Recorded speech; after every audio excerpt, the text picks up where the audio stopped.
प्यारे बच्चों नमस्कार। एलजीआर स्टडी में आप सभी का स्वागत है। आपको पता होना चाहिए आज जो है आपका वास्तविक संख्याएं जो चैप्टर है उसका सेकंड क्लास होने वाला है। जैसा कि आप सभी जानते हैं कि पिछले क्लास में हम लोगों ने इस चैप्टर से रिलेटेड बहुत ही ज़्यादा महत्वपूर्ण कंसेप्ट का जो है ना डिस्कशन किया था और आज भी आपका कंसेप्ट क्लास होने वाला है। बहुत ही ज़्यादा महत्वपूर्ण कंसेप्ट सब हम लोग डिस्कशन करने वाले हैं जिसे आप बेस्ट कंसेप्ट कह सकते हैं।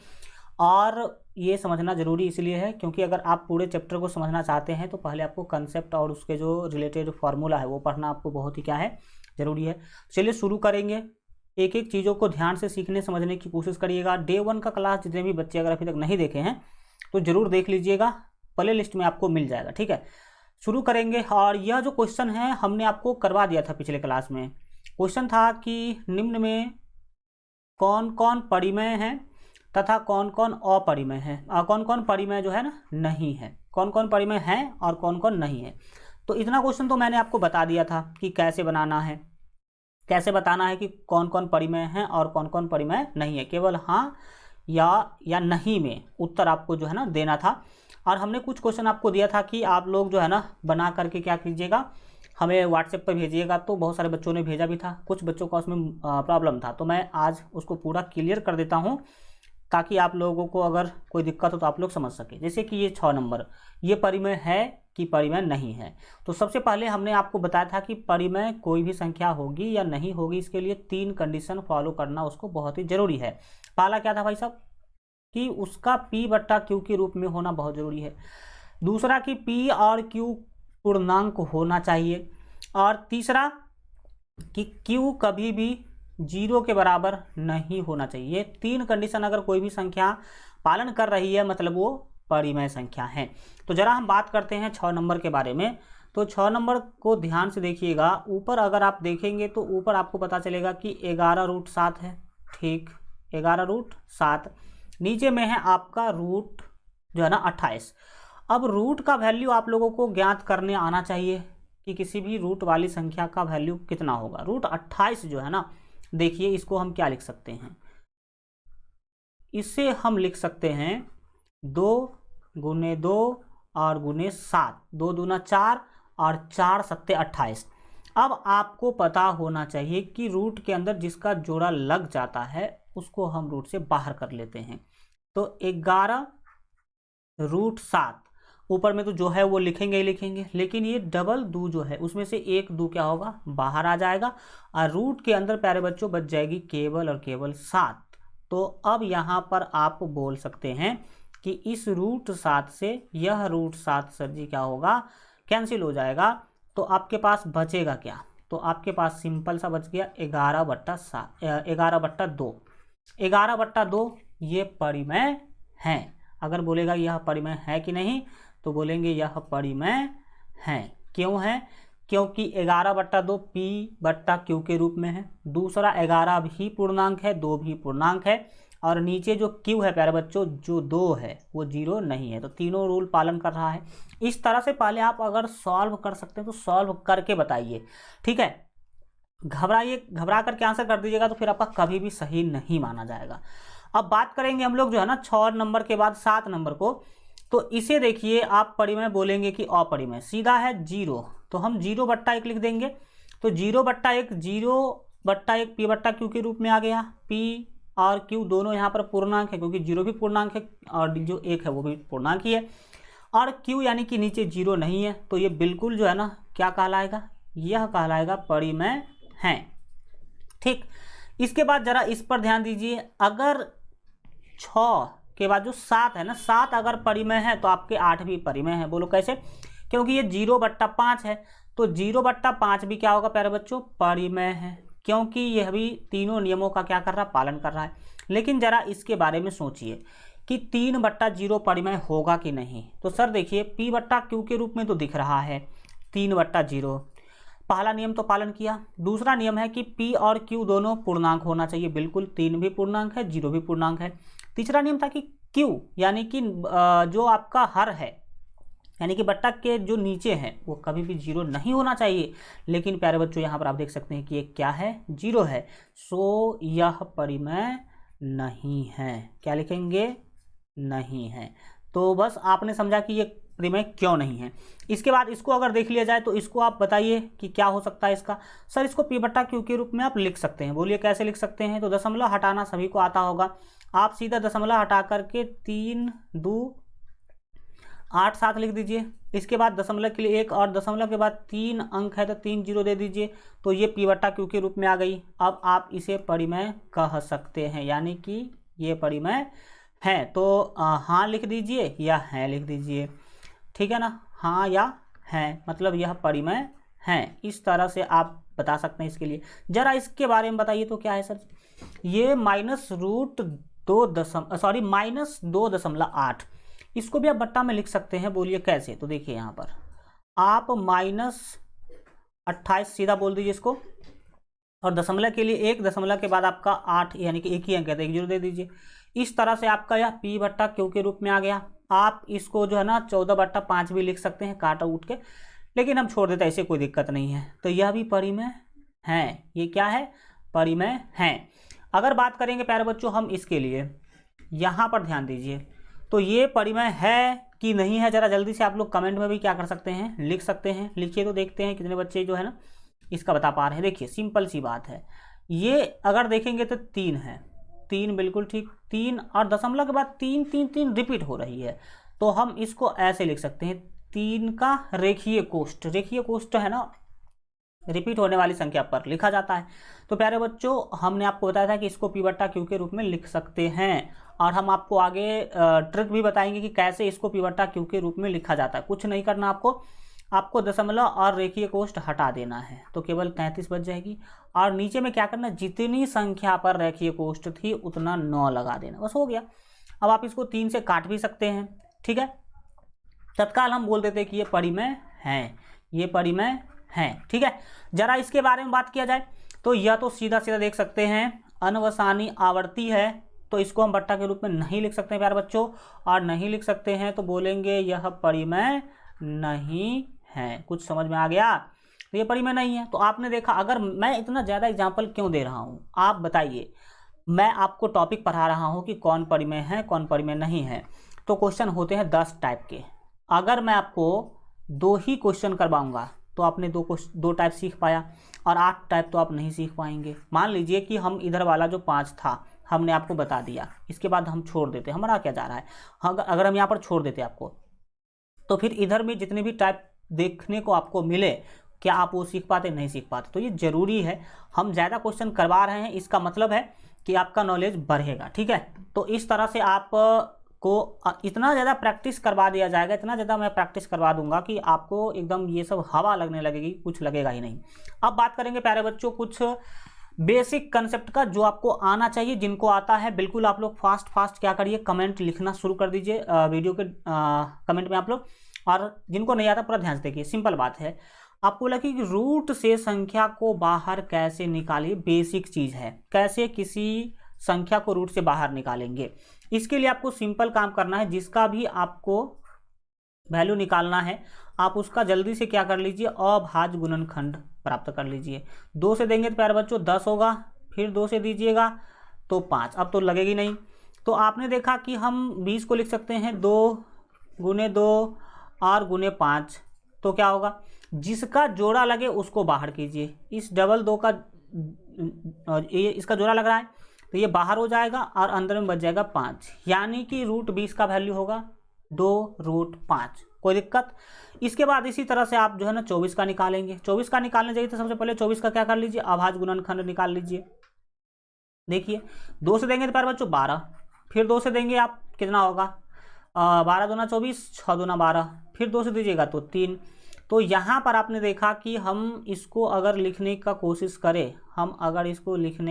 करें, तो 2 गुने 2 गुने 2 और गुने 3, 2 गुने 2 गुने 2 और गुने क्या लिखेंगे, 3 लिखेंगे। तो जिसका जोड़ा लगेगा वो बाहर आएगा। इस 2 का प्यारे बच्चों जोड़ा लग रहा है, इसमें से 1 2 बाहर आ जाएगा, और इस 2 का और इस 3 का जोड़ा नहीं लग रहा है, तो ये तीनों 3 और 2 दोनों अंदर आ जाएंगे। तो इसको गुना के रूप में लिख देंगे हम लोग, क्या करेंगे, गुना करके लिख देंगे। तो 2 3 6, अंदर में कितने बच गए, 6। तो √24 का जो ना वैल्यू होगा आप 2√6 ही लिख सकते हैं। अगर बात करें हम आगे रूट 30 के लिए, तो रूट 30 का अगर आप इस तरह से अभाज्य गुणनखंड निकालिएगा तो कितना होगा, ज़रा आप यहाँ पर समझने की कोशिश कीजिएगा। इसको मैं मिटा देता हूँ, आप तो ये बात समझ ही रहे होंगे और इतना तो आपको पहले से आता ही होगा और आगे हम और बताएंगे इससे रिलेटेड। अब अगर 30 के बारे में बात किया जाए तो 30 का अभाज्य गुणनखंड निकालिए। 2 से दीजिएगा तो प्यारे बच्चों 15, फिर आप 3 से लगा सकते हैं, 3 पंचे 15। तो मतलब सर जी 2 तिया 6 पंचे 30 है ना, इसको हम निकाल ही नहीं सकते। इसका रूट 30 का रूट 30 ही रहेगा। आप बहुत से बहुत 2 गुने 3 गुने 5 लिख सकते हैं। तो बताइए ज़रा, इसमें से कोई बाहर आ पाएगा? नहीं आ पाएगा। जिसका जोड़ा लगता है उसमें से एक बाहर आता, ना जो 2 का जोड़ा लग रहा है, न 3 का, न 5 का, सब सिंगल सिंगल है। तो ये कोई भी रूट से बाहर नहीं आएंगे। इसका मतलब है कि आप इसको ऐसे लिख ही नहीं सकते। इसको 30 रूट को रूट 30 ही हमें क्या करना होगा, लिखना होगा। रूट 48 का ज़रा बात कीजिए आप लोग। रूट 48 का अगर हम बात करते हैं प्यारे बच्चों, तो यहाँ पर देख लीजिए, पहले आप लोग 48 का अभाज्य गुणनखंड निकाल लीजिए। 2 से दीजिएगा तो कितना होगा प्यारे बच्चों, 24। फिर 2 से देंगे तो क्या होगा, 2 से फिर देंगे तो 12 हो जाएगा, और फिर 2 से देंगे तो 6 होगा, फिर 2 से देंगे तो 3 होगा। जरा आप करके देखिए, 2 कितनी बार आए प्यारे बच्चों, 4 बार। तो हम यहाँ पर हल्का इसको बड़ा कर लेते हैं, लिखेंगे 2 गुने 2 गुने 2 गुने 2 और गुने प्यारे बच्चों 3। इस 2 का जोड़ा लग रहा है, इस 2 का भी जोड़ा लग रहा है। तो देखिए आप 1 2 तो यहाँ से निकालेंगे, फिर अगला जो जोड़ा उसमें से 1 2 निकालेंगे और रूट के अंदर बच जाएगा प्यारे बच्चों 3। कितना बचेगा, 3। अब हो सकता है कि यहाँ पर आपको झप रहा हो, नहीं दिखाई दे रहा हो, लेकिन आप समझ लीजिए कि इसको कैसे जो है ना लिखना है। सिंपल सी बात है, आप यहाँ पर इस 2 को 2 से गुना कीजिएगा तो 4 होगा, 4 रूट 3 बोलेंगे। क्या बोलेंगे प्यारे बच्चों, 4 रूट 3 बोलेंगे। आप देख सकते हैं हल्का हम इधर हो जाते हैं ताकि आपको दिखाई दे दे। तो 4 रूट 3 आपने समझा। इसके बाद अगर मैं आगे बताऊं कि भाई इसका कैसे होगा, तो रूट 50 का आप इस तरह से अभाज्य गुणनखंड निकालिएगा तो क्या होगा, रूट 50 का निकालेगा 2 से प्यारे बच्चों 25, फिर 5 से 25, तो 5 से 25 हो जाएगा। यानी कि लिख सकते हैं 2 गुने 5 गुने 5, डबल 5 में से एक 5 बाहर आ जाएगी। इसके बाद रूट के अंदर बच जाएगा प्यारे बच्चों 2। यही इसका आंसर होगा। फिर आप 72 का जरा सोचिए। 72 का आप लोग सोच करके क्या करिए बताइए, और कमेंट में लिखते चलिए कितने भी बच्चे क्लासेज देख रहे हैं। तो देखें यहाँ पर क्या होगा, नहीं होगा। 72 का पहले क्या कीजिएगा, अभाज्य गुणनखंड निकालिएगा। 2 से लगाएगा प्यारे बच्चों तो 36 दूना 72, चलो मैंने लिख दिया 36। फिर 2 से लगाएंगे तो 18 दूना 36, फिर 2 से लगाइएगा तो 9 दूना 18, फिर 3 से लगाएंगे तो 3 तिया 9। जरा इस बार देखिएगा कुछ अजीब मान मिलेगा आपको। यहाँ पर आप लिख सकते हैं, क्या लिखेंगे, यहाँ पर 2 बार ये 2 दूना 4 और 4 दूना 8, 8 24 24 73, ठीक है। 3 बार आपको 2 लिखना है। तो आप क्या करेंगे, 2 गुने 2 और गुने 2 लिखेंगे, और फिर 3 जो है यहाँ पर आप देख सकते हैं कि 2 बार आ रही है, तो 3 और गुने फिर क्या लिखेंगे, 3 लिखेंगे। अब इसमें से जिस जिसका जोड़ा लग रहा है उसको बाहर निकाल लीजिए।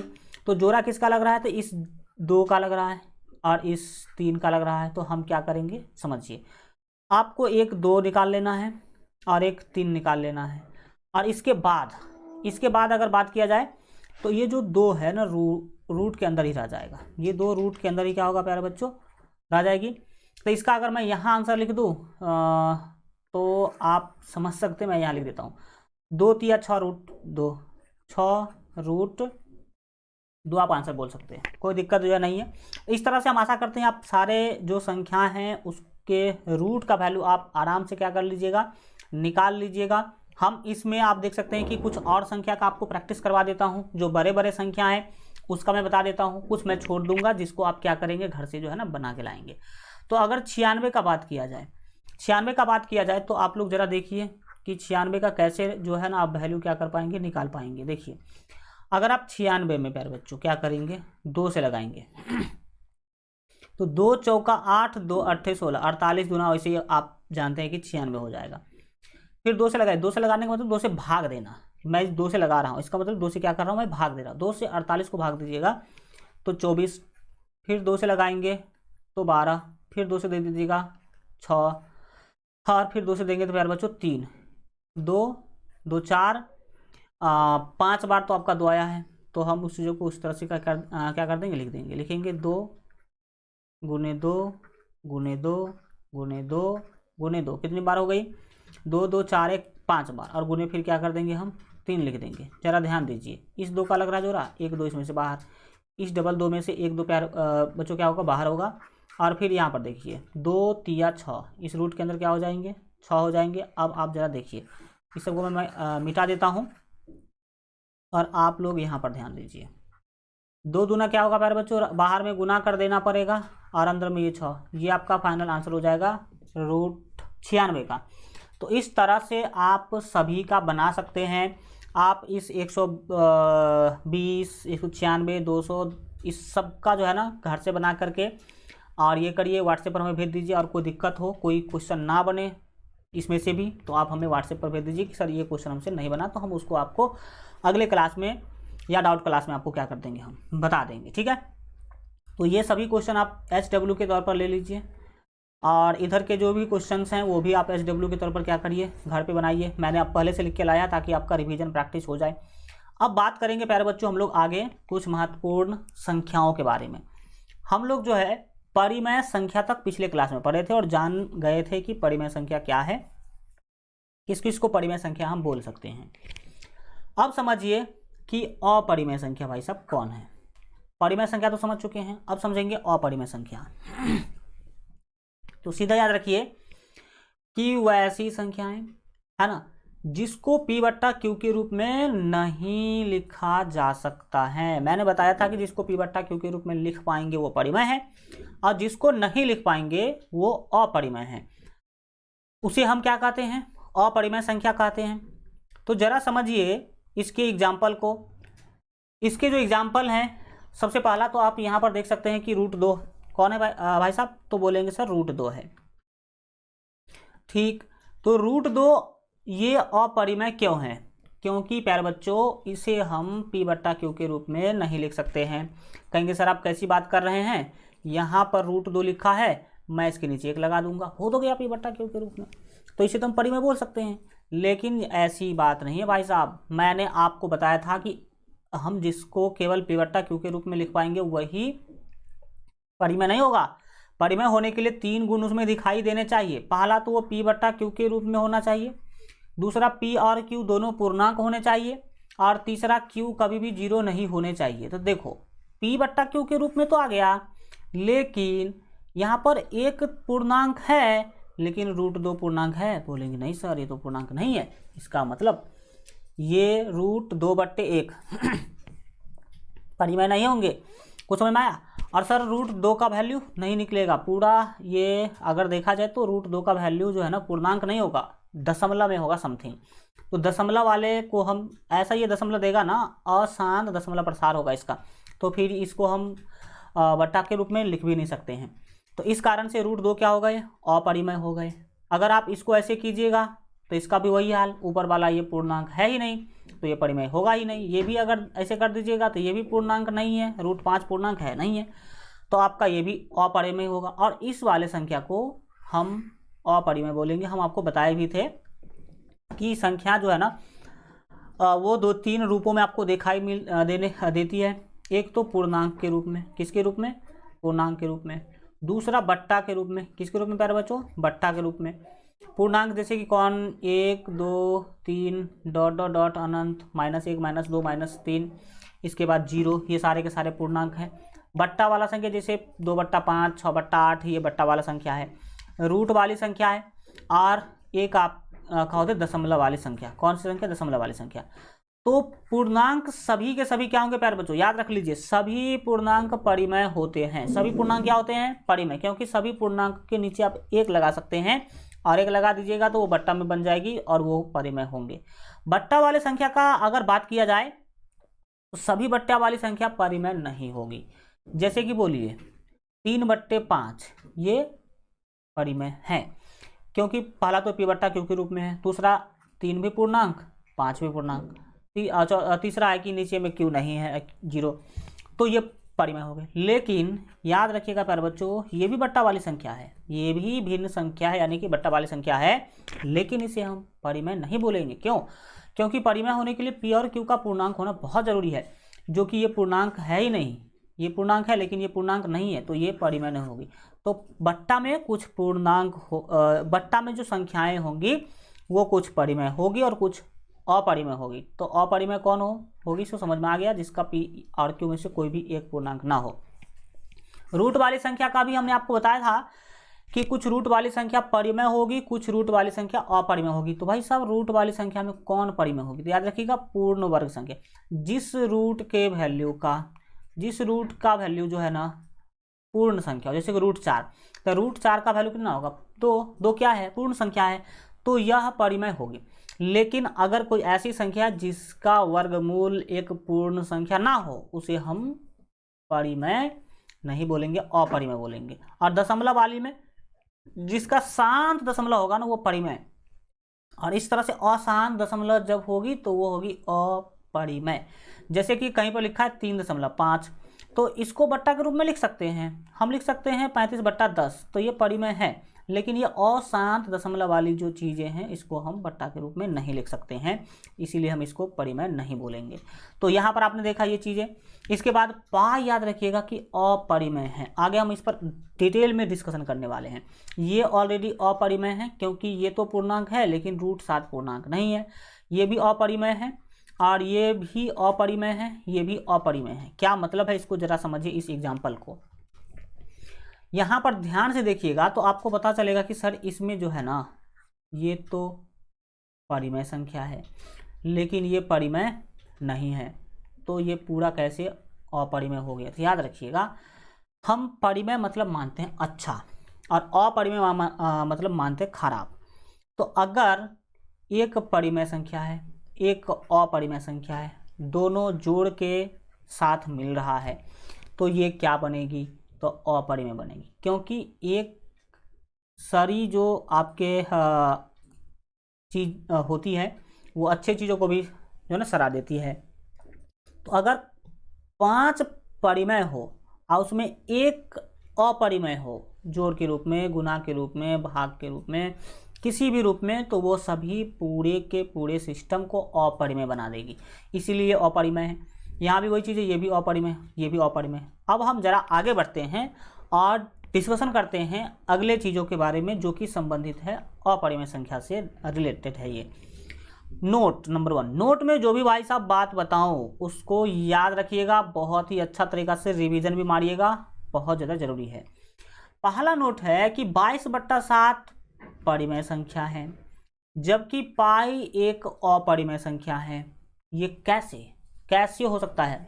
सर हम लोग तो बहुत पढ़ाई किए हैं, पाई का मान ही होता है 22/7, तो पाई का मान ही 22/7 होता है, तो पाई परिमेय कैसे हो गया? और ये 22/7 परिमेय है, तो पाई अपरिमेय कैसे हो गया? जो कि दोनों बराबर चीज़ ही है। तो देखिए याद रखिएगा, जहाँ तक बात है केवल 22/7 का, तो 22/7 जो है ना, वो एक जो है ना परिमेय संख्या के तीनों रूल का पालन करता है। पहले तो बट्टा के रूप में है, दूसरा 22वीं पूर्णांक, 7वीं पूर्णांक, तीसरा 7 जीरो भी नहीं है, नीचे में जीरो नहीं है, तो ये तो एकदम परिमेय दिख रहा है। अब मैं बताता हूँ हकीकत क्या है। आप जो बोलते हैं ना पाई बराबर 22/7, ये एक्यूरेट वैल्यू है ही नहीं, ये लगभग मान है। सर कहेंगे आप कैसी बात करते हैं? देखिए पाई होता क्या है। पाई जो है प्यारे बच्चों, ये पाई C/D होती है, यानी कि किसी भी वृत्त के परिधि को व्यास से भाग दीजिएगा तो आपको लगभग 22/7 प्राप्त होगा। लगभग 22 क्या होगा 7। अब आपसे अगर कोई पूछे कि पाई क्या है, तो देखिए जनरली बच्चों का या फिर लोगों का यह आंसर आता है कि 22/7 को पाई कहते हैं। गलत, 22/7 तो पाई का मान है। अगर आपसे कोई यह पूछे कि पाई का मान कितना है, तब आप बोलिए 22/7। लेकिन अगर आपसे कोई पूछ रहा है कि पाई क्या है, तो आप 22/7 मत बताइए। अगर कोई पूछ रहा है कि पाई क्या है, तो आप बताइए कि पाई किसी भी वृत्त के परिधि और व्यास का अनुपात है। परिधि और व्यास का क्या है? अनुपात। सर क्या मतलब? देखिए आप कोई वृत्त बना लीजिए और उस वृत्त के परिधि को नाप लीजिए, ऐसे फिर घुमा के आप नाप सकते हैं, और उसके व्यास को मापिए। किसको मापिए? व्यास को मापिए। तो एक जो विद्वान थे गणित के, उन्होंने ऐसा किया, बहुत अलग अलग साइज का वृत्त बनाया और हमेशा वो क्या करते थे, उस वृत्त के परिधि को माप करके उस वृत्त के व्यास से भाग देते थे, परिधि को माप करके उस वृत्त के व्यास से भाग देते थे। तो छोटा हो या बड़ा हो, सबका जो C/D का वैल्यू मिलता था वो लगभग 22/7 मिलता था। क्या मिलता था? 22/7 मिलता था। तो इसीलिए उन्होंने कहा दिया कि देखो, परिधि और व्यास का अनुपात जो है ना वो 22/7 होती है, इसलिए इसको पाई बोल दीजिए। तो पाई से सूचित कर दिया गया। अब एक बात और समझिए कि सर जब 22/7 होती है इसका वैल्यू, तो हम इसको परिमेय क्यों नहीं कहेंगे? देखिए, जब हम मापते हैं ना किसी चीज़ों को फीट लेके, तो हम गलती करते हैं, जिसको मैथमेटिक्स के भाषा में एरर बोलते हैं, ठीक है ना, एरर इन मैथमेटिक्स। जैसे कोई अगर 22 मीटर का चीज़ है या 22 cm का चीज़ है, हमें फीता से मापने के लिए कहेगा ना, तो हम या तो हल्का ज़्यादा माप लेंगे या हल्का क्या करेंगे, कम मापेंगे। तो ये जो है ना, ये पूरा 22 नहीं है, ये 22 से या तो हल्का कम है या हल्का ज़्यादा है। ये जो हम व्यास को मापते हैं ये पूरा 7 नहीं है, ये लगभग मान है 7। तो ऊपर भी दशमलव वाला चीज़ होती है, नीचे भी दशमलव वाला चीज़। जैसे कि 7 है ना, जो मान लीजिए लगभग आप बोल दीजिए 6.999 कुछ इस तरह से, मतलब हल्का कम 7 से। 22 को आप बोल दीजिए लगभग 22.111, यानी कि ये हल्का एक, ये 22 से क्या है, ज़्यादा है। तो इसी कारणों से हम पाई को अपरिमेय कहते हैं, क्योंकि इधर दोनों जो है ना दशमलव वाली चीज़ें होती है, क्योंकि हम गलती मापते हैं इसके कारणों से। और 22/7 तो पूर्णांक दोनों दे रहा है, तो अब वो हो जाएगा परिमेय। अब बात करेंगे प्यारे बच्चों हम अगला महत्वपूर्ण बिंदु के बारे में। इसने बोला कि परिमेय संख्या और अपरिमेय संख्या का जो योग हो, योग यानी कि रामदेव बाबा वाला जो है ना उन वाला योग नहीं, जोर वाला योग। तो परिमेय संख्या और अपरिमेय संख्या का योग, अंतर मतलब घटाव, या जो आपका गुणनफल है और भागफल, कौन चीज़, भागफल, ये सभी अपरिमेय संख्या होती हैं। क्या मतलब सर इसका? एक परिमेय संख्या ले लीजिए, एक अपरिमेय ले लीजिए, दोनों को जोड़िए तो अपरिमेय, या दोनों को घटाइए तो भी अपरिमेय, या दोनों को गुणा कीजिए तो भी अपरिमेय, या दोनों को भाग कीजिए तो भी अपरिमेय। ये चीज़ मैं आपको बताना चाहता हूँ एग्जाम्पल के हेल्प से। यहाँ पर देखिए 3 परिमेय है, लेकिन √2 अपरिमेय है। दोनों को हमने यहाँ पर गुना किया तो ये पूरा क्या कहलाएगी, अपरिमेय। 5 परिमेय, √3 अपरिमेय, इस दोनों को गुना कीजिएगा, जोड़िएगा तो अपरिमेय। ये 5 केवल देखेंगे तो परिमेय, लेकिन √3 तो अपरिमेय, दोनों का भाग हो रहा है यहाँ पर, बट्टा मतलब भाग, ये अपरिमेय कहलाएगा। ये परिमेय, ये अपरिमेय, दोनों को घटा रहे हैं तो ये क्या कहलाएगी, अपरिमेय है। ये सभी क्या कहलाएगी, अपरिमेय, क्योंकि हमने आपको थ्योरी बता दिया कि परिमेय संख्या और अपरिमेय संख्या का योग हो या अंतर हो या गुणनफल हो या भागफल हो, सभी अपरिमेय संख्या होती है। सभी क्या होती है, अपरिमेय संख्या होती है। ये आप याद रखने की कोशिश करेंगे। सर आप बोल रहे हैं कि एगो परिमेय है एगो अपरिमेय है, तो अपरिमेय ही क्यों, परिमेय क्यों नहीं होगी? तो देखिए हमने आपको जैसे बताया कि अगर एक खराब चीज़ है एक अच्छा चीज़ है, तो खराब का प्रभाव ज़्यादा दिखता है। आप बहुत कम ही देखे होंगे कि बिगड़ा हुआ लड़का किसी अच्छा लड़का का साथ पकड़ के अच्छा बन गया है, लेकिन आप यह जरूर देखे होंगे कि एक अच्छा लड़का बिगड़े हुए लड़कों के साथ रह करके बिगड़ चुका है। तो खराब चीज़ का प्रभाव ज़्यादा दिखता है, अच्छी चीज़ का प्रभाव कम दिखता है। तो इसलिए यहाँ पर आप तत्काल मान लीजिए कि अपरिमेय मतलब खराब और परिमेय मतलब अच्छा, तो अच्छा का प्रभाव नहीं दिखेगा, प्रभाव दिखेगा किसका, बुढ़ों का दिखेगा। अगला हम जो संख्या पढ़ने वाले हैं वो है वास्तविक संख्या, जो कि आपके चैप्टर का भी नाम है। अब हम लोग आपके चैप्टर के नाम तक आप पहुंच पाए हैं। समझ लीजिए कितना ज़्यादा हम लोगों ने डिस्कशन किया है, कितना ज़्यादा हम लोगों ने चीज़ों को सीखा है। तो अब हम पहुंच पाए हैं कहाँ, वास्तविक संख्या भाई साहब होती क्या है उस चीज़ों पर। तो समझिए मेरे स्तर से, मान लीजिए कि ये कोई थैली है, जैसा कि NCERT में भी समझाया गया है। ये जो थैली है ना, इस थैली में प्यारे बच्चों परिमेय संख्या है। कौन सी संख्या है, परिमेय संख्या भरी हुई है, ठीक। और एक थैली ये है जिसमें अपरिमेय संख्या भरी है। क्या भरी है? अपरिमेय संख्या इसमें भरी है। अब आप एक बड़ा सा थैली ले लीजिए। क्या लीजिए? एक बड़ा सा थैली ले लीजिए और इस सभी को इसमें डाल दीजिए और इस सभी को भी इसमें डाल दीजिए। तो इसमें क्या आ गया? इसमें परिमेय भी आ गया प्यारे बच्चों और साथ ही साथ अपरिमेय भी आ गया। तो याद रखिएगा ये थैली जो है ना, यह कहलाएगी वास्तविक संख्या का थैली। जैसे देखो, इसे कहेंगे परिमेय संख्या का थैली, इसे कहेंगे अपरिमेय संख्या का थैली और इसे कहेंगे प्यारे बच्चों वास्तविक संख्या का थैली। इसका थैली वास्तविक संख्या। यानी कि क्या मतलब सर इसका? तो सीधा मेरे कहने का मतलब है कि परिमेय संख्या और अपरिमेय संख्या को मिला दीजिएगा, तब जो संख्या का ग्रुप बनेगा, समूह बनेगा, उसे ही कहते हैं हम वास्तविक संख्या। जैसे 1 2 3 डॉट डॉट डॉट अनंत, ये क्या थी सर? ये तो प्राकृत संख्या थी। बिल्कुल ठीक, ये प्राकृत संख्या थी। अब इसमें आपने क्या किया था? जीरो शामिल कर दिया था, जीरो को मिला दिया था, तो ये क्या बन गई थी सर? ये पूर्ण बन गई थी। क्या बन गई थी? पूर्ण। उसी तरह से अगर आप परिमेय संख्या को अपरिमेय संख्या के साथ मिला दीजिएगा, या फिर सीधा समझ लीजिए परिमेय संख्या में अपरिमेय संख्या को मिला दीजिएगा, तो कौन सी संख्या बनेगी? वास्तविक संख्या बनेगी। हमने उसी चीज़ों को यहाँ पर लिख भी दिया है कि परिमेय संख्या एवं अपरिमेय संख्या को मिलाने से संख्या का जो समूह बनता है उसे वास्तविक संख्या कहते हैं। समझ में आ गया? बिल्कुल ठीक है, कोई दिक्कत नहीं है। देखिए, तो एक आपने समझ लिया कि क्या होती है? वास्तविक संख्या होती है, जिसको रियल नंबर कहते हैं। क्या कहते हैं? Real number. अब आप प्यारे बच्चों जरा एक बात बताइए कि वास्तविक संख्या में कौन कौन है? सर अभी जस्ट बताएं आप। सभी के सभी परिमेय और सभी के सभी अपरिमेय को मिला जो दिए ना, वही तो बना वास्तविक संख्या। अब वास्तविक संख्या के बाद याद रखिएगा कि एक संख्या तो अवास्तविक संख्या।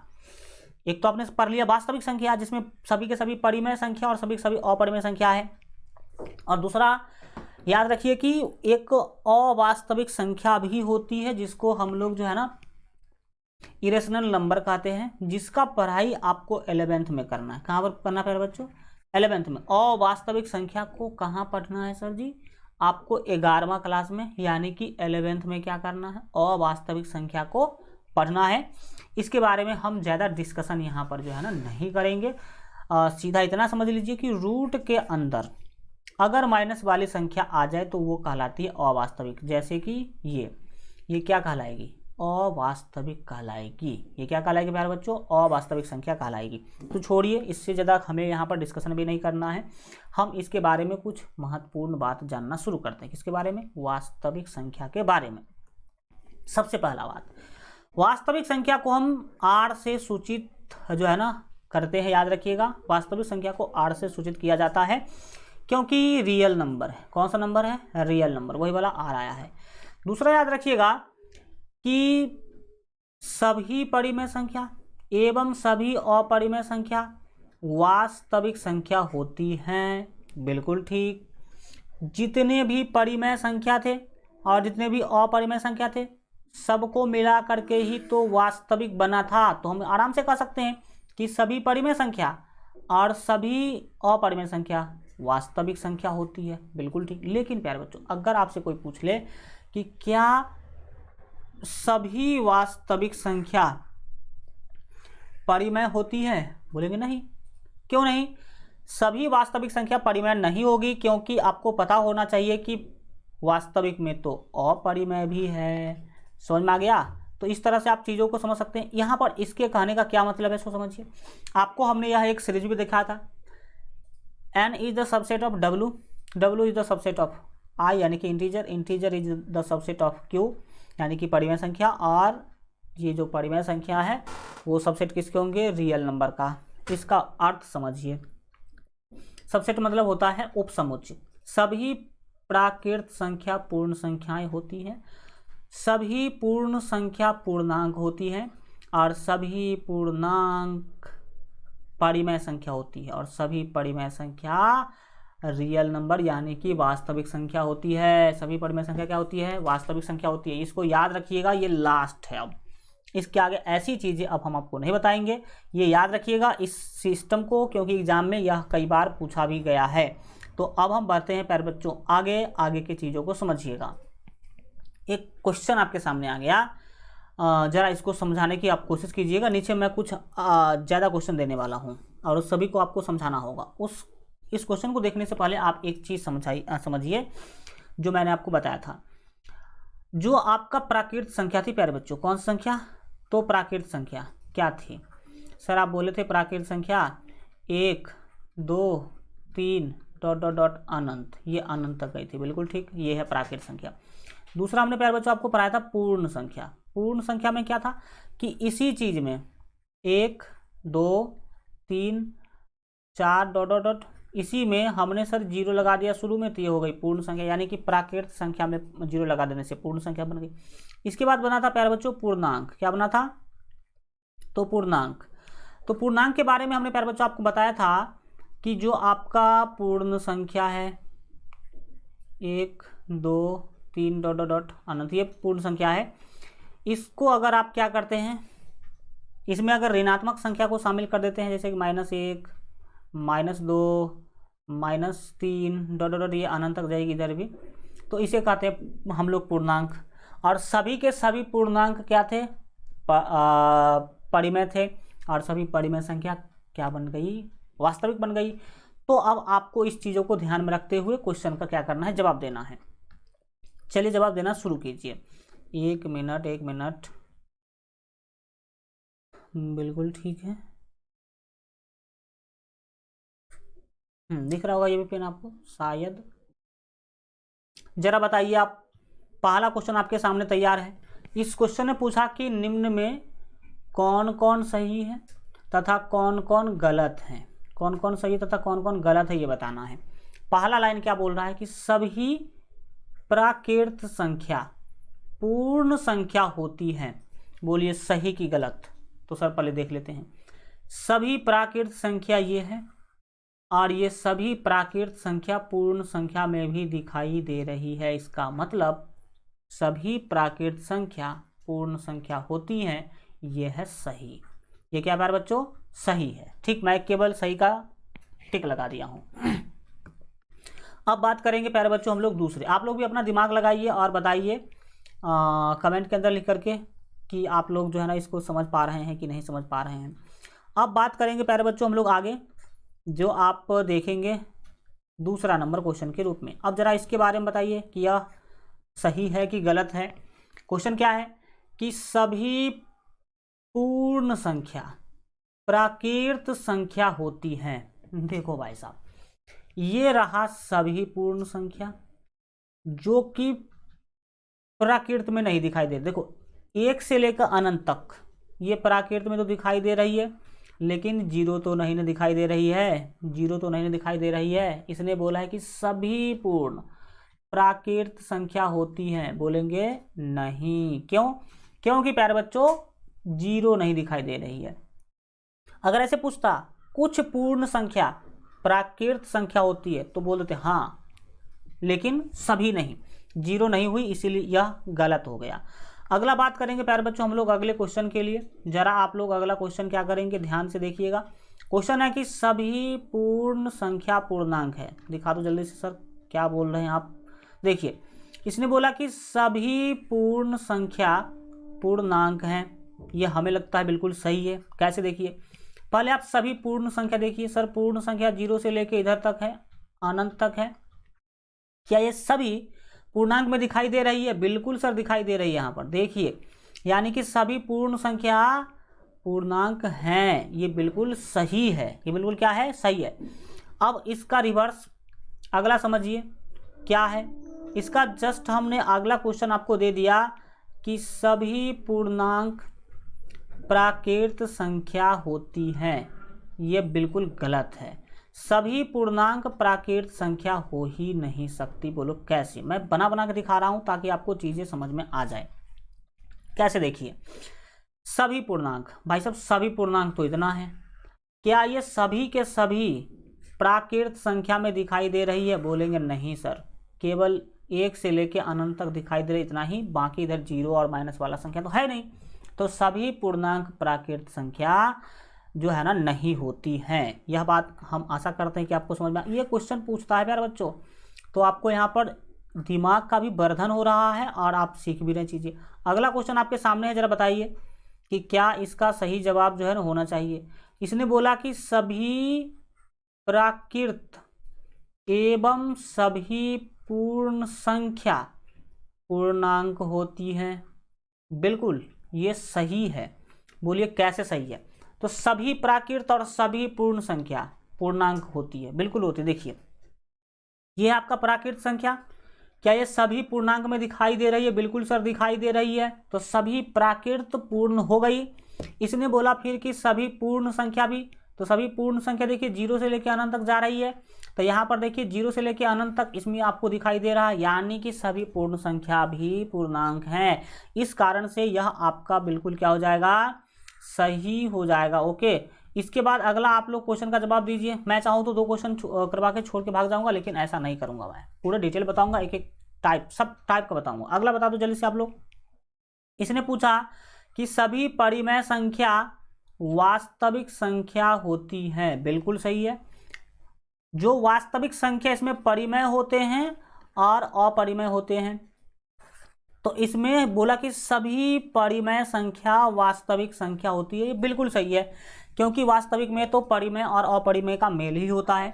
तो ये क्या है प्यारे बच्चों, बिल्कुल सही है। सभी जो परिमेय संख्या होती है वो वास्तविक संख्या होती है। बात करेंगे अगले जो है ना नंबर क्वेश्चन का।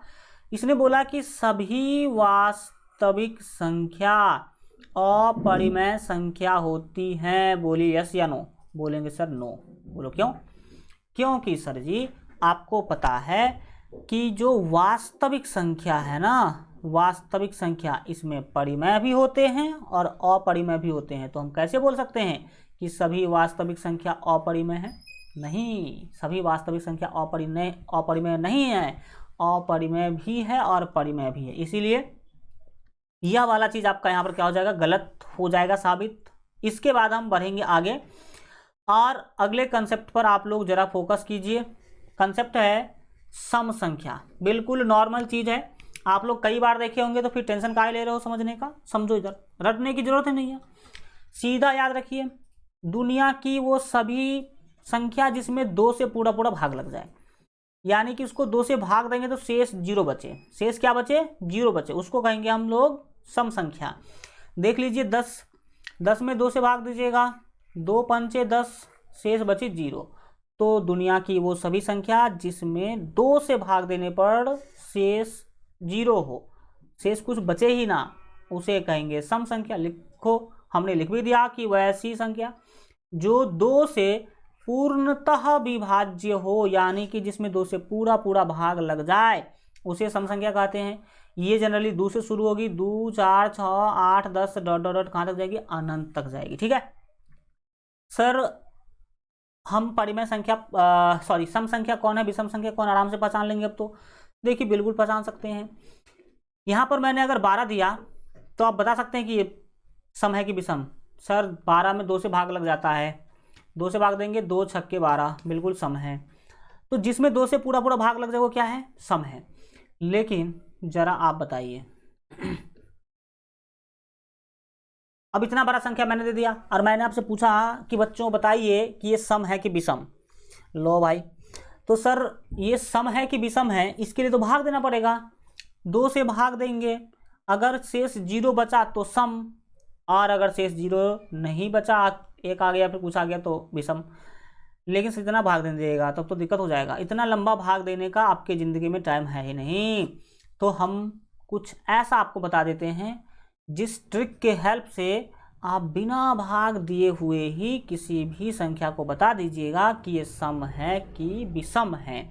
जिसमें 2 से भाग लगेगा वो सम, जिसमें 2 से भाग लगाने पर पूरा पूरा भाग ना लगे, कुछ शेष बच जाए, एक जनरली बचता है, तो उसे कहेंगे हम विषम। समझिए क्या है। अब आप इतना बड़ा संख्या आपके सामने आ गया, ठीक। अब ये सम है कि नहीं है बिना भाग दिए बताना है। तो देख लीजिए, जिस संख्या के अंत में 2 4 6 8 या 0 हो, वो सभी के सभी संख्या सम होगी। सभी की सभी संख्या क्या होगी प्यारे बच्चों? सम होगी। हो गया सर ट्रिक, महा ट्रिक का तैयारी हो गया। तो सर इसका मतलब तो ये जो संख्या लिखा हुआ है ये तो सम है। ये क्या प्यारे बच्चों? सम है। बिल्कुल आपने समझ लिया, सम है। अब कोई भी बड़ी से बड़ी संख्या मैं आपको दे दूं और आपसे मैं पूछूं कि बताइए कि ये सम है कि विषम, तो बता देंगे, बिल्कुल से बता देंगे। मैंने आपको दिया 3, 9, 6, 2, 1, 5, 7, ये सम है कि विषम? सर आपने बोला है कि 2, 4, 6, 8, 0, ये लास्ट में होगा तभी सम होगा, नहीं तो सम नहीं होगा। सर इसमें तो लास्ट में 7 है और इसमें तो 7 है ही नहीं, तो इसीलिए हो जाएगी विषम। ये क्या हो जाएगी? विषम हो जाएगी। मैंने एक अगला संख्या आपको दिया 3, 6, 9, 2, 5, 4, है ना, और 7, 2। सर ये सम है कि विषम? सर आप तो हम बहुत मास्टर हो गए हैं, लास्ट में देख रहे हैं कि 2 है इसीलिए सम है। तो जिसके लास्ट में 2 हो वो क्या होगा? सम होगा। इसका सिंपल फंडा यह है कि जिसके लास्ट में भी ये सभी होती है ना वो 2 से पूरा पूरा विभाजित हो जाती है, इसीलिए हम उस संख्या को सम संख्या बोलेंगे। अब तो कोई भी बड़ा से बड़ा संख्या आपके सामने आ जाएगा तो बता दीजिएगा कि सम है कि विषम? बिल्कुल सर बता देंगे। ये वाला ट्रिक 2, 4, 6, 8, 0, 2, 4, 6, 8, 0, 2, 4, 6, 8, 0 जो है ना, ये है अगर लास्ट में तो वो सम होगी। अब सम संख्या बहुत ही मैं डिटेल पढ़ाने वाला हूँ, इतना ही नहीं बहुत ज़्यादा डिटेल पढ़ाऊँगा, उसके बारे में बहुत चीज़ें मैं आपको सिखाने वाला हूँ, तो ज़रा सीखना शुरू कर लीजिए। आगे आपके सामने में पहला नोट में जो भी बात बताऊँ उसको आप इतना अच्छा से समझिए कि कभी आपको कोई दिक्कत ही ना हो। और मैं सभी चीज़ों को समझा के कारण बता के बहुत ही डिटेल में बताऊँगा। इससे क्या होगा कि आपको रटने की नौबत आएगी नहीं। जो आप चीज़ समझ लेते हैं उसको रटना नहीं पड़ता। तो समझो भाई, पहला नोट बोला कि सबसे छोटी सम संख्या कौन है भाई साहब? 2 होती है। देख लीजिए आप यहाँ भी लिखे हैं, सबसे छोटी सम संख्या कौन है? 2 है। कई बार आपके एग्जाम में यह क्वेश्चन पूछा गया है, तो इस पर नजर रखेंगे आप। सबसे छोटी सम संख्या क्या होगा प्यारे बच्चों? 2। इसमें तो कोई रटने की बात है नहीं। दूसरा, सम संख्या 2n के रूप में होती है। इसका क्या मतलब सर? इसका मतलब सीधा यह है कि दुनिया की जितनी भी सम संख्याएं होंगी उसका रूप यानी कि मुंह कान इसी के रूप का होगा, ऐसा ही होगा। सर क्या मतलब है इसका? देखो, दुनिया की सभी सम संख्या को 2n के रूप में हम लिख सकते हैं। 2n यानी कि 2 गुने n।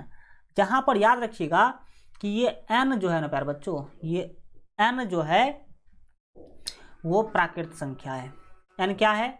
तो प्राकृत संख्या। प्राकृत संख्या यानी कि 1, 2, 3, 4 डॉट डॉट डॉट अनंत। n का वैल्यू इसमें से कोई भी हो सकता है, और जिसको आप 2n के रूप में नहीं लिख पाएंगे वो सम नहीं होगी। सर समझिए, मैंने आपको बोला कि आपने सर बोला है कि 2 जो है ना सम है, तो आप 2 को 2n के रूप में लिख के दिखाइए। तो जनरली हमने बोला है कि सम क्या होगा? 2 गुने n के रूप में होगा। बिल्कुल ठीक। इस 2 को भी लिख सकते हैं 2 गुने 1। देखिए यहाँ पर 1 दिख रहा है आपको, तो 2 गुने 1 हम लिख सकते हैं। तो इसीलिए 2 क्या है? सम है। 2 के बाद दूसरा सम कौन था? 4। क्या सर 4 को आप 2 गुने n के रूप में लिख सकते हैं? बिल्कुल लिख सकते हैं। तो 2 गुने 2, 2 दूना 4, तो ये 2 तो 2 है, और ये 2 किसका वैल्यू है सर? n का वैल्यू। किसका वैल्यू? n का वैल्यू, जो कि यहाँ भी आप देख सकते हैं 1 से लेकर अनंत तक में से कुछ भी हो सकता है इसमें। तो अब बोलते हैं 12, तो 12 को 2 गुने n के रूप में लिख सकते हैं, एकदम लिख सकते हैं 12 को। 12 को अगर 2 गुने n के रूप में लिखेंगे तो 2 तो 2 है, और इसके बाद आप 2 गुने 6 लिख सकते हैं। 2 गुने क्या लिख सकते हैं? 6 लिख सकते हैं। तो देखिए ये 2 और ये n का वैल्यू कितना? 6। n का वैल्यू कितना? 6। तो दुनिया के सभी सम संख्या को 2 गुने n के रूप में लिखा जा सकता है, लेकिन मैंने आपको बोल दिया कि सर 7 को लिख के दिखाइए। 7 को लिख सकते हैं क्या? 2 गुने कुछ भी। 2 को कोई ऐसा संख्या बताइए जिससे हम अगर गुना करें तो वो 7 पुर जाए। नहीं होगा सर। 2 को कोई भी ऐसा संख्या नहीं जिसको हम उससे गुना करें तो वो 7 पुर जाए। सर 2 को 3 से गुना कीजिएगा, 2 तिया 6 ही पुरेगा। अगर 4 से गुना कीजिएगा तो 4 दूना सर 8 पुर जाएगा। मतलब 7 को हम 2 गुने n के रूप में नहीं लिख सकते हैं, और नहीं लिख सकते मतलब ये 7 सम नहीं है। तो मेरे कहने का मतलब समझ में आया कि नहीं आया? मेरे कहने का सीधा मतलब है कि दुनिया की जितनी भी सम संख्याएं हैं वो इसके रूप की होगी। मैंने बोला 2n, कहीं पर लिखा होगा 2p, कहीं पे लिख देगा 2q, या कहीं पे लिख देगा 2m, तो ये एम क्यू और पी से मतलब नहीं है, ये सभी के सभी जो है ना, ये एक तरह समझ लीजिए प्राकृत संख्या ही होगी। क्या होगी? तो प्राकृत संख्या होगी, और हमें मतलब है 2 से। तो आपने कुछ समझा 2n का क्या मतलब है? इतना डिटेल में बताऊंगा तो आपको कभी कोई दिक्कत आएगा ही नहीं। अब बात करेंगे अगले दूसरा के बाद तीसरा नंबर नोट का। क्या बोला इसने? 2 क्रमागत सम संख्या का अंतर 2 होती है। क्या मतलब इसका? 2 क्रमागत, 2 मतलब 2, और क्रमागत मतलब लगातार। क्रमागत मतलब लगातार सम संख्या। कोई भी 2 लगातार सम संख्या लीजिए और उसको घटाइए, अंतर मतलब उसका घटाव जो होगा ना हमेशा 2 ही होगी। जैसे देखिए 4 एक सम संख्या है, और 4 के जस्ट बाद कौन संख्या आती है सम? तो सर 4 के जस्ट बाद आती है 6। तो 4 और 6 है 2 क्रमागत यानी कि लगातार सम संख्या। क्रमागत यानी कि क्या है? लगातार सम संख्या है। अब इसका अंतर मतलब घटाओ, तो घटाइए। आप जनरली बड़ा में से छोटा घटाते हैं, तो 6 में से घटाइएगा प्यारे बच्चों 4 को, कितना होगी? तो 6 में से 4 गए 2। तो आपने देखा कि कोई भी अगर 2 लगातार सम संख्या लेते हैं और उसको घटाते हैं तो उसका अंतर हमेशा जो है ना 2 ही होगी। जैसे मान लीजिए कि 10 है और 10 के जस्ट बाद कौन है सम संख्या? तो सर 10 के जस्ट बाद है 12। अब आप बताइए कि 10 और 12 2 क्रमागत यानी कि लगातार सम संख्या हुई कि नहीं? बिल्कुल सर हुई। तो इसका अंतर कितना होगा? तो देखिए 12 में से अगर घटाइएगा 10 तो इसमें आपको मिलने वाला है 2। कितना मिलने वाला है? 2। तो कुछ भी 2 लगातार सम संख्या लीजिएगा कोई भी, तो वो क्या हमेशा देगी आपको? इसका अंतर हमेशा 2 ही होगा। दूसरी बात, ये क्या है? मान लीजिए एक सम संख्या है और मैंने बोल दिया 1 12।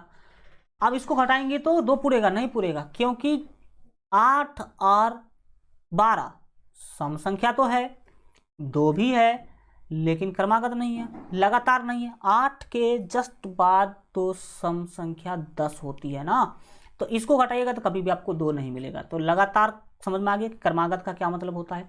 अब हम बात करेंगे आगे। ये सब डायरेक्ट वैल्यू पूछा गया है कि 2 क्रमागत सम संख्याओं का अंतर कितना होगा, ये सब आप पूरे ध्यान में रखेंगे। अगला चीज है कि 2 क्रमागत सम संख्याओं का मौसा यानी कि HCF 2 होती है। बिल्कुल सही बात है। ये कोई भी 2 लगातार सम संख्या ले लीजिए, उसका HCF निकालिए, हमेशा उसका वैल्यू 2 ही होगी। देखिए निकाल करके, एक मैंने क्या लिया 2, और 2 के जस्ट बाद जो सम संख्या होती है वो 4 होती है, तो 2 दूना 4, यहाँ पर 0 आया। HCF कितना हुआ? 2। कोई भी ले लीजिए लगातार एक, जैसे कि मान लीजिए कि 16 है और 16 के जस्ट बाद जो आपका सम संख्या कितना है? 16 के जस्ट बाद सर 17 नहीं 18 है सम संख्या। तो क्या होगी बताइए? 16 के जस्ट बाद है 18, तो 16 का कितना होगा? 16 घटाइएगा यहाँ पर तो 2 मिलने वाला आपको। इस 2 के सामने लिखेंगे 16, 2 के सामने क्या लिखेंगे? 16 लिखेंगे, और 2 8 16, 2 8 कितना? 16, घटेगा 0, कितना HCF आया? HCF आया 2। HCF कितना आया? 2। तो हमेशा कोई भी 2 लगातार सम संख्या ले लीजिएगा, उसका HCF निकालिएगा तो हमेशा HCF कितना मिलने वाला है? 2 मिलने वाला है। तो रटने की कोई चीज़ नहीं है, हमने आपको एग्जाम्पल्स वगैरह देके क्या किया है, सिखाया है, तो आप इसको रटेंगे नहीं, एग्जाम्पल के तौर पर समझ के याद रखेंगे। अगला 5 नंबर कि प्रथम n सम संख्या का योग n इंटू एन प्लस 1 होता है। प्रथम n सम संख्या का योग कितना होता है प्यारे बच्चों? n into N plus 1। Sir ये नहीं समझे, जरा समझाइए। तो मैं समझाऊंगा इससे आपको एक क्वेश्चन की मदद से। मैंने आपको दे दिया एक प्रश्न मैंने दिया, मैं आपको बोला कि आप जो है ना प्रथम 5 सम संख्या, प्रथम 5 सम संख्या का योग क्या होगा? क्या होगा? मैंने क्या बोला आपको कि प्रथम 5 सम संख्या का योग क्या होगा। मतलब मैं आपको बोल रहा हूं कि प्रथम 5 सम संख्या का योग निकालिए, प्रथम 5 सम संख्या का योग निकालिए। तो सर प्रथम 5 सम संख्या का क्या मतलब? देखिए सम संख्या कहाँ शुरू होती थी? 2 4 6 8 10 12 14 16 डॉट डॉट ये से जर जाएगी। लेकिन हमें इतना नहीं लेना, हमें प्रथम 5 सम संख्या ही लेना है। प्रथम कितना संख्या? 5 सम संख्या, यानी कि शुरू से 5 सम संख्या। तो सर शुरू से यहाँ पर 2 3 4 और 5, बस इतना ही जो है ना ये प्रथम 5 सम संख्या है। ये क्या है? प्रथम 5 सम संख्या, यानी कि शुरू से 5 को सम संख्या। सर इसका जोड़ बता रहे हैं, बिल्कुल ठीक, ऐसा ही पूछेगा एग्जाम में। तो सर इसका जोड़ निकालना था, एक सिंपल विधि है। हम लिखेंगे 2 + 4 + 6 + 8 और +10 और सबको जोड़ देंगे, वही हमारा आंसर हो जाएगा। तो देखिए 2 और 4 6, 6 6 12, 12 8 20 और 10 30, 20 और 10 कितना? 30, बिल्कुल सही आपका आंसर है। लेकिन प्यारे बच्चों यह विधि बहुत ही खतरनाक है आपके लिए। यहाँ पर तो काम चल गया ना, लेकिन अगर कोई आदमी बोल देगा आपको, पहले तो आप इसको फार्मूला, हाँ मान लीजिए कि किसी आदमी ने बोल दिया कि प्रथम 50 सम संख्या का योग ज्ञात कीजिए। क्या बोला? प्रथम 50 सम संख्या का योग ज्ञात कीजिए। तो क्या कीजिएगा? तब सर 50 को जोड़ेंगे तो टाइम तो बहुत ज़्यादा लगेगा, लेकिन मार्क तो एक ही मिलने वाला है। तो समझिए शॉर्ट ट्रिक, आप समझिए कि क्या चीज़ यहाँ पर है, उसको आप यहाँ पर देखने का क्या कीजिएगा, कोशिश कीजिएगा। तो यहाँ पर देखिए, लालू जी से पूछ लीजिए कि क्या है, नहीं है। समझिए यहाँ पर बातों को, हम आपको जो फार्मूला समझाने वाले हैं वो क्या है। अगर आपको प्रथम n सम संख्या का योग निकालना, तो इसके लिए सूत्र यूज करेंगे n × n + 1, n × n + 1।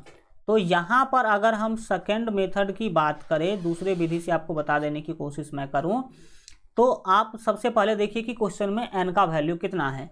तब बोलिएगा आप कि सर यहाँ पर जो है ना n का जो वैल्यू है ना वो 5 दिया गया है क्वेश्चन में, यानी कि 5 को सम संख्या जोड़ने के लिए बोल रहा है। इसका मतलब n का वैल्यू कितना है? 5 है। n का वैल्यू कितना है? 5 है। तो ज़रा आप समझिए, आप अब आपको ये सब लिखने की कोई ज़रूरत जो है ना नहीं है। यहाँ से मैं ऊपर लिख देता हूँ या नीचे ही क्या कर देता हूँ, लिख देता हूँ। तो इसीलिए अगर आपको योग निकालना है, क्या निकालना है? योग।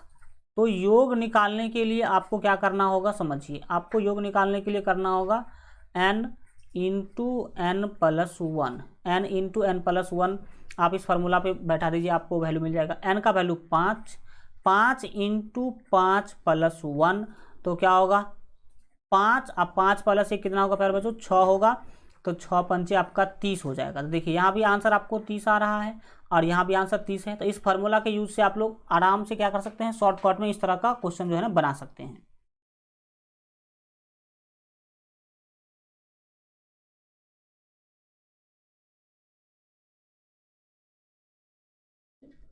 तो यहाँ तक आप लोगों ने देखा कि किस तरह से आप प्रथम 5 सम संख्या का योग निकाल सकते हैं। अब प्रथम 20, प्रथम 25, प्रथम 80, कितना भी आपको बोले तो आप आराम से जो है ना उसका योग जो है ना ज्ञात कर सकते हैं। तो चलिए अब हम एक क्वेश्चन आपको देते हैं, ज़रा जल्दी से आप लोग बनाइए और हम भी देखते हैं कि कितना इसका आंसर आ पाएगा। क्वेश्चन बोला कि प्रथम 15 कितने? तो प्रथम 15 सम संख्याओं का योग क्या होगा, यह यहाँ पर आपसे जो है पूछा जा रहा है।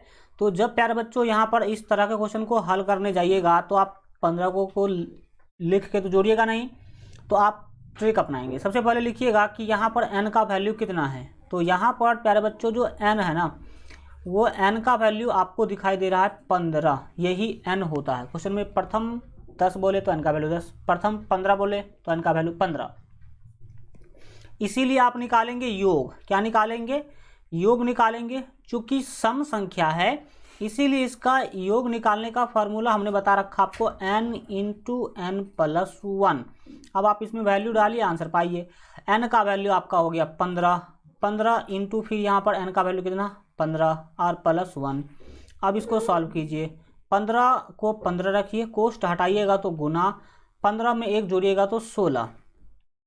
ठीक है, अब 16 को हाँ गुना कर लीजिए। ऐसे भी देखो 15 छक्के 90 का हो जाएगा प्यारे बच्चों, आपका 0 हासिल हो गया 9। अब फिर 15 का 15 और 9, 9 5 14, यानी कि 15 और 9 आपके हो जाएंगे 24, यानी कि 240 आपका फाइनल क्या हो जाएगा? आंसर हो जाएगा। तो इस सूत्र का प्रयोग करके आप आराम से क्या कर सकते हैं, बना सकते हैं। इस तरह के सभी क्वेश्चन का आप आराम से जो है ना सॉल्यूशन प्राप्त जो है ना कर सकते हैं। तो आज हम लोग क्या करते हैं, सम संख्या तक ही रखते हैं। इससे आगे की चीज़ों को प्यारे बच्चों हम जो है आपको अगले क्लास में बताएंगे। अभी 1 मिनट में आपको बता रहा हूँ लक्ष्य 450 प्लस बैच के बारे में। जितने बच्चे इसको ऑलरेडी ज्वाइन कर चुके हैं आप लोग मज़े से पढ़ाई कीजिए और कर भी रहे हैं। जो बच्चे अगर अभी तक लक्ष्य बैच ज्वाइन नहीं किए हैं, लक्ष्य 450 प्लस बैच, तो ज़रूर ज्वाइन कर लीजिएगा, क्योंकि यहाँ पर आपको पता होना चाहिए इस बैच में आप लोगों को ना बिहार बोर्ड के बच्चों के लिए केवल, ठीक है, सभी विषय का बेहतर तैयारी करवाया जाएगा। चैप्टर वाइज आपका क्लास होगा, थ्योरी का, सब्जेक्टिव का, ऑब्जेक्टिव का, रेगुलर डाउट क्लासेज आपको मिलेगा। कोई भी डाउट हो आप पूछ सकते हैं डाउट क्लास के अंदर। चैप्टर वाइज ऑनलाइन टेस्ट आपको मिलेगा, फुल सिलेबस टेस्ट सीरीज आपको देखने को मिलेगा, पीडीएफ आपको मिलेगा, सभी विषय का चैप्टर वाइज पीडीएफ भी आपको मिलेगा, और कोई रिवीजन नोट भी मिलेगा लास्ट के टाइम पर, जहां पर आप बेहतर से बेहतर रिवीजन कर सकते हैं। मॉडल पेपर और जो पिछले वर्षों में पूछे गए क्वेश्चन उसका भी आपको पीडीएफ मिलेगा। हम पिछले वर्षों में पूछे गए प्रश्न का प्रैक्टिस भी करवाएंगे, मॉडल पेपर का भी प्रैक्टिस करवाएंगे, गेस्ट क्वेश्चन भी देंगे, और सिलेबस 100% आपको कंप्लीट करवाया जाएगा। पूरे कोर्स का रिवीजन भी होगा क्रैश कोर्स के तौर पर। आप अगर देखें कि यहाँ पर किस किस विषय का तैयारी आपको करवाया जाएगा, तो आपका जो है ना गणित, विज्ञान, सामाजिक विज्ञान, ऑल सब्जेक्ट जो है ना, हिंदी, संस्कृत, और जो बच्चे हिंदी संस्कृत नहीं पढ़ते हैं उसको मैथिली, और अगर हिंदी पढ़ते हैं तो यह भी आपको पढ़ाया जाएगा। इस तरह से आपका आराम से बिल्कुल 100% तैयारी हो जाएगा। फी आपको पता होना चाहिए कि 2400 रुपया है, लेकिन आप अगर अभी ज्वाइन करते हैं तो 1199 में आपको यह पूरा कोर्स मिल जाएगा। पूरे 1 साल का फी है ये, पूरे 1 साल के अंदर आपको कुछ भी रुपया जमा नहीं करना पड़ेगा। ये course LGR study live app पे चल रही है। आप प्ले स्टोर पर LGR study live app search कीजिएगा तो इस तरह से आपके 2 ऐप आएंगे। इसमें आपको बिल्कुल फ्री में सब कुछ मिलेगा। ये जो आपका जो है ना, जिस पर आपका लक्ष्य बैच चल रही है, इसी ऐप पर चल रही है, तो इसको आप डाउनलोड कर लीजिएगा। इसके बाद बात करें तो आप की कोर्स कैसे ज्वाइन कर पाएंगे, इसके लिए आपको सबसे पहले इंस्टॉल करना है LGR स्टडी ऐप। ये जो लोगो है ऐसा वाला ऐप डाउनलोड करना सबसे पहले आपको। इसके बाद दूसरे स्टेप में आपको रजिस्टर पर क्लिक करना है। रजिस्टर पर क्लिक कीजिएगा तो ये इंटरफेस आपके सामने आएगा। इस पर क्लिक करके आप रजिस्टर पर क्लिक कर दीजिएगा। इसके बाद आपको क्लास 10 सेलेक्ट करके और ये सेव कर देना है। फिर ऐसा आपके सामने दिखाई देगा तो आपको पेड कोर्स पर क्लिक करना है। पेड कोर्स पर क्लिक कीजिएगा तो आपके सामने यहाँ पर इस तरह का पेज खुलेगा। इसमें आपको बाय नाउ पर क्लिक करना है। बाय नाउ पर क्लिक कीजिएगा तो पे ऑनलाइन पे क्लिक करना होगा। फिर आपके सामने इस तरह का 1199 का जो है ना फी आपको खुल जाएगा। उसमें आपको पे करके जो है कोर्स ज्वाइन कर सकते हैं। अगर आप ऐप पे पेमेंट नहीं करना जानते हैं या फिर कोई दिक्कत है, आप खुद नहीं पेमेंट कर सकते हैं, तो किसी दूसरे से भी पेमेंट करवा सकते हैं। इस नंबर पर कॉल करके फ़ोनपे, गूगल पे, पेटीएम, इस नंबर पे आप जो है ना पेमेंट कर सकते हैं। और कोई दिक्कत आए तो इस नंबर पर कॉल या व्हाट्सएप भी आप हमें कर सकते हैं। अगर आप चाहे तो QR कोड पे भी पेमेंट कर सकते हैं, जो कि यहाँ पर आपको दिखाई दे रहा है। ठीक है, इसका स्क्रीनशॉट ले लीजिए। ये भी लालू कुमार के नाम से होगा। तो इस तरह का आपको जो है ना सारा जो है ना जानकारी हम आशा करते हैं कि मिल गया होगा। अब हम मिलेंगे आप लोगों से अगले क्लास में। तब तक अपना ख्याल रखिए और LGR स्टडी देखते रहिए। Good bye, take care.